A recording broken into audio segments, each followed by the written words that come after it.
This was Chase. I woke up really early. Yeah, I'm still used to my... We know something that looked like this existed 400 years ago. Drawings. Those primary sources I told you about, that guy John White did a drawing of something like this. There was a fire in the middle, men dancing around the outside of it. So the Europeans who were watching, the English, felt it was for ceremonial purposes. Could they know for sure?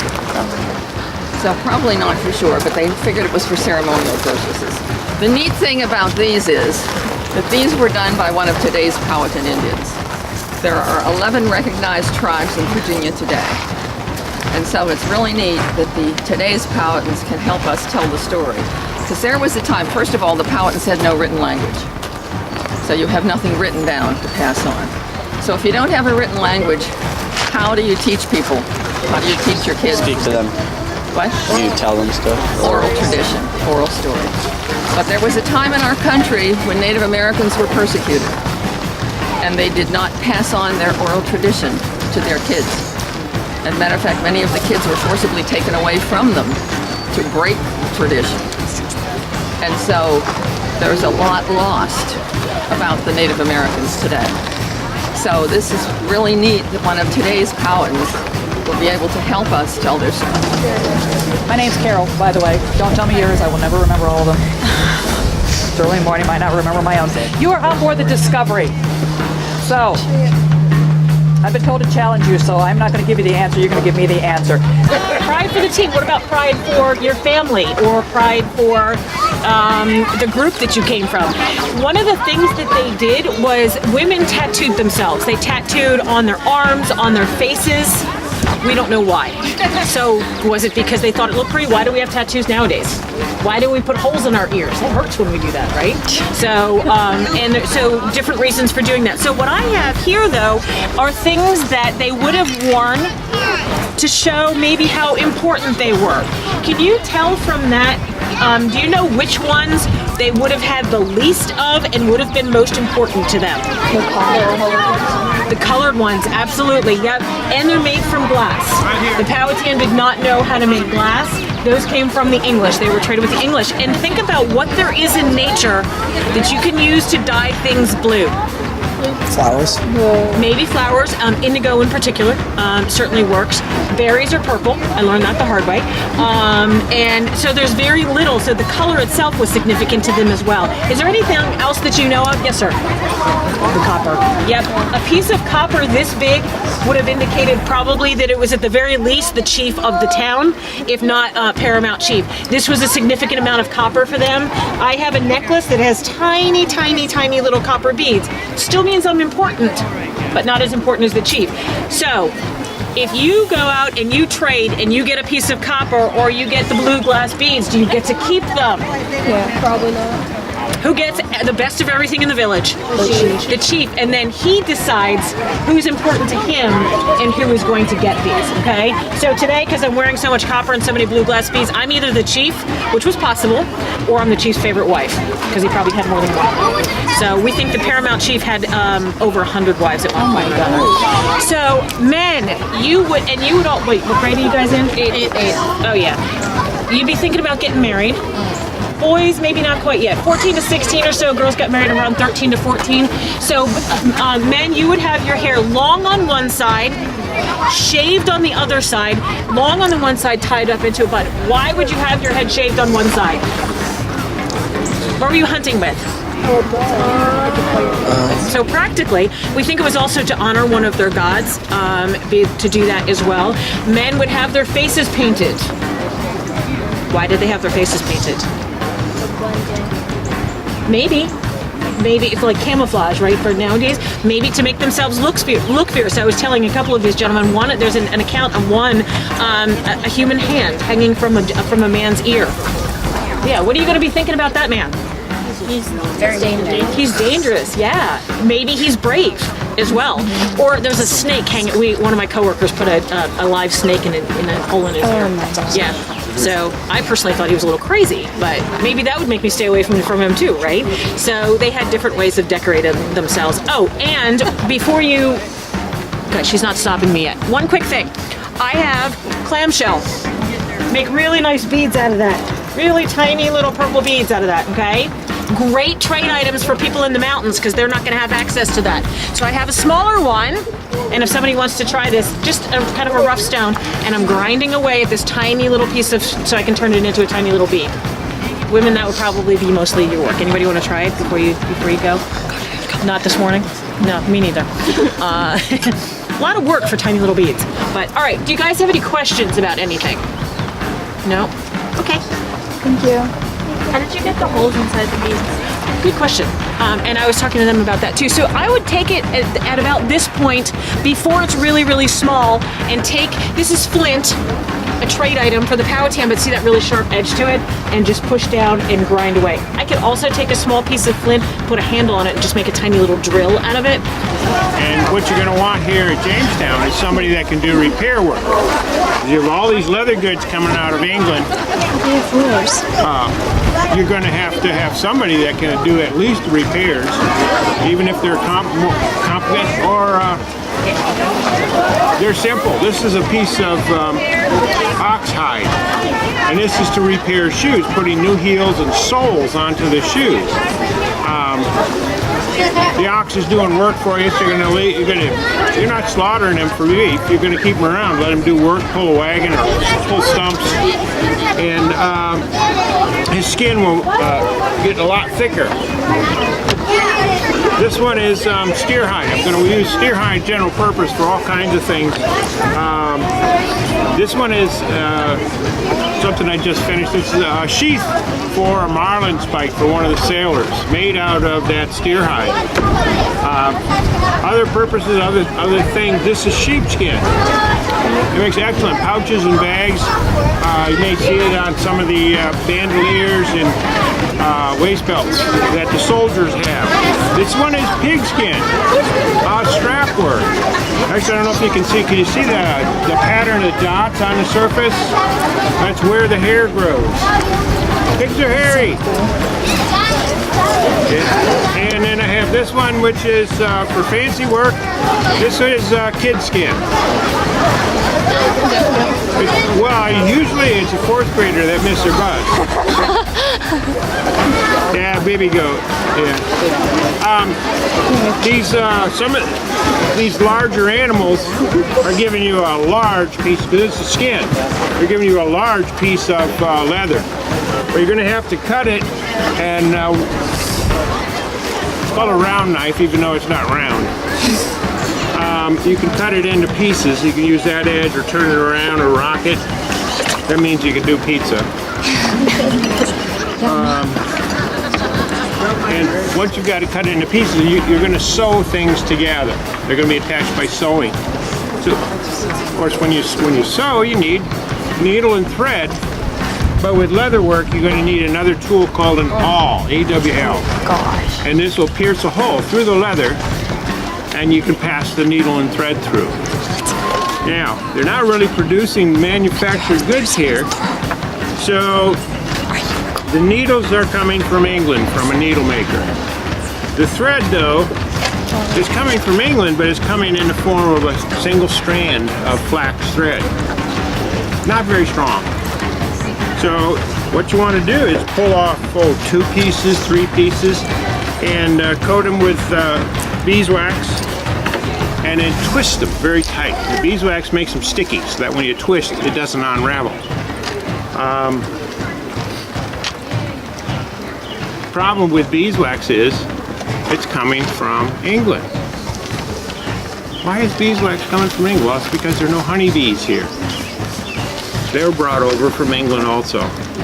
You start to see that they're very dependent on those ships coming in with materials for them. Ships don't show, you have problems. Does anybody see anything they're curious about? Have any questions for me? Yes, ma'am. What's that? This? It's heavy. It's lead. And I use it as a base for a punch. This is sharp. And I don't want to damage this. This tool should last a lifetime, maybe 2 lifetimes. I only get 1. The other end, I'm going to use a wooden mallet, not a steel hammer. Because if I used a steel hammer, this would look like a mushroom. You'd have to get a new tool. I use it as a base to punch into because that lead is it's a soft metal, so you're not damaging the edge. You can also use ingrain. But where'd it go? It's right here. Ah. Yeah, you can feel it. You can pass it on. Easy there, Luke. But you can use ingrain. The ingrain won't damage it either.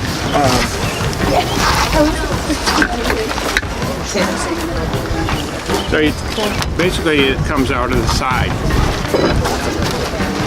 And yeah. See it there. Anybody else? Huh? What part of Oregon are you from? Okay. Thank you, Jim. You're welcome. Thank you. But it's not. It's, And high humidity. and because they're not used to it. No, not in April. Not in Not April. usually not in April. Hi, my name is Chris. She knows me, so it's no big Yeah, deal. yeah. And you've already had an interpretation. This is Down and Dirt. We call this building a barracks. They simply say company housing for the men. Okay? The word barracks doesn't exist yet. What we're doing is we're cooking a couple of different things. We've got some onion and cabbage fritters, like little pancakes, but there's a lot of more egg and less flour in them. They're so good. We're making quiche, spinach, cheese, egg mixture. And it's going into this lovely pie shell. Yeah, normal food for the men here, salted meat of some kind, pork or beef, maybe salted cod, some kind of grain, barley, oats, lentils, peas, beans. Fresh vegetables if you have them. They're rare around here because, especially in the spring, because spring vegetables don't grow here. It gets too hot too soon sometimes. Bread, whole wheat bread, a pound, and then a gallon of small beer. Oh, a portion of cheese or butter and a gallon of small beer. And back in England, all of you would have been drinking small beer as soon as you stopped drinking your mother's milk. Okay? Small beer, low alcohol, 1 or 2% alcohol. Just enough to keep it safe. People in England don't drink water. You certainly don't want to drink the water here, even though it's sweet water, non-brackish water, because it's got a little bacteria that will give you dysentery. And if you get the bloody flux, as they call it, you're gonna die. Sorry. Fluxes, swellings, and fevers. Swellings we think is salt poisoning. Fevers are, cholera, typhoid, measles, whatever you should feel. While we're waiting. Okay? Women here don't cook. Women do laundry and mending. We're too windy today to do laundry outside. We have a burn ban in this county. All right? Thank you.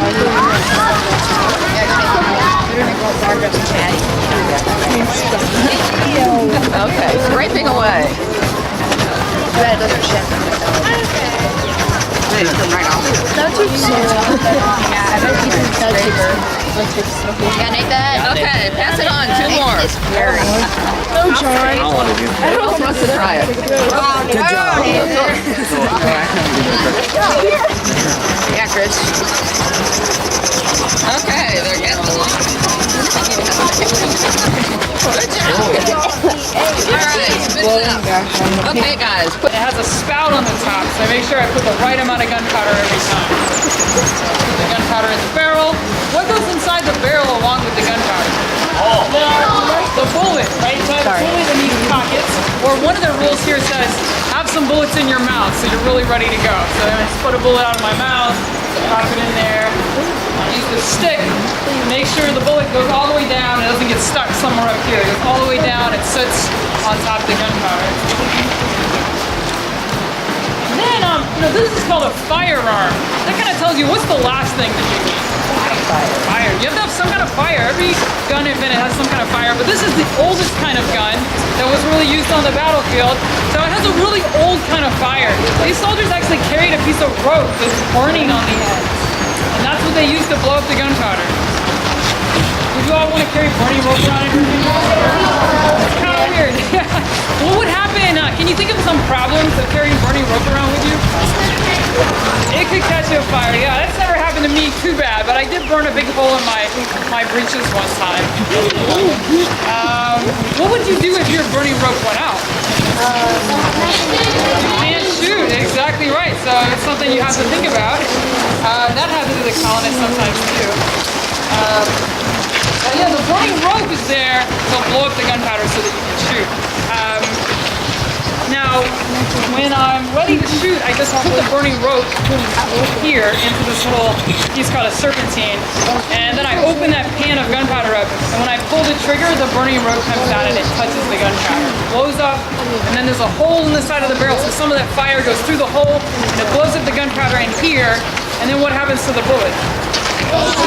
It shoots out. That's really what makes this dangerous, right? It's not the explosions or the sound or the fire, it's the bullet coming out. And these bullets can be really big. A lot of your tour guides probably have a bullet to show you, but some of them are big enough, so big they're 3/4 of an inch across. They're big enough that they could shoot a horse. Or they're even big enough to shoot through something. What do you think they might be trying to shoot through? Not a tree. What am I wearing that they might try to shoot through? Armor. Exactly. So they can actually shoot through armor and still kill me underneath the armor. That's how the bullets are. What would happen if you shot them at someone who wasn't wearing armor? They would die. You create a really bad wound. That's why these colonists are proud of it. They say, well, this gun creates a really bad wound. They're shooting them at the Indians who are not wearing armor. They're winning a lot of fights with these muskets. Plus, the colonists are wearing armor, so that makes it harder for the arrows to hurt them. Also, the musket shoots farther than arrows. Why is that important to them? Yeah, the Indians are, even if the Indians are far away from them, they can shoot farther than the arrows and they can hit them first. Those characteristics help the English win their fights here. It helps them have a permanent colony here and take over the way that they plan. Why we talk about this musket here at the casino. Do you all have any questions for me?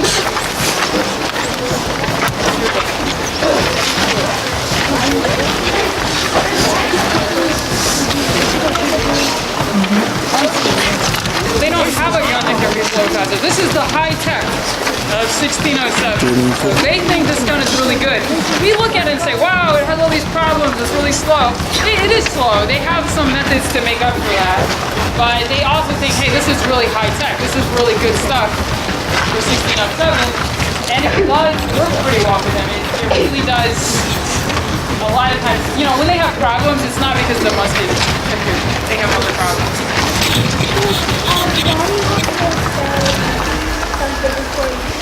That's kind of like a modern thing, so we can tell you guys that we're about to do something. That's why I'm saying something. If I had a bunch of soldiers shooting and I wanted them all to shoot at the same time, I could yell that at them. Present your piece. That's like, present it up and then fire, pull the trigger. In fact, if I want to be really effective with this musket, it is really slow, like you all pointed out, but I really need a bunch of soldiers together. Now, if I have a bunch of soldiers with muskets, should they all shoot at the same time? No, what would be better than having them all shoot at the same time? Just a couple at a time, right? So maybe if I have 30 soldiers, I should have them shoot like 5 at a time. So then there's always 5 people shooting. What's everybody else doing? They're reloading, so when it's their turn to shoot, they should always be ready. And if I train them a lot, I can probably get them to shoot their musket 3 times in a minute, which means that altogether they can shoot a lot faster than 3 times. Alright, I'm gonna go ahead and shoot it for you again, and then I'm gonna turn you back over to your tour guys. You guys coming out today. Have any more questions? Maybe ask your tour guys. Done! Peace!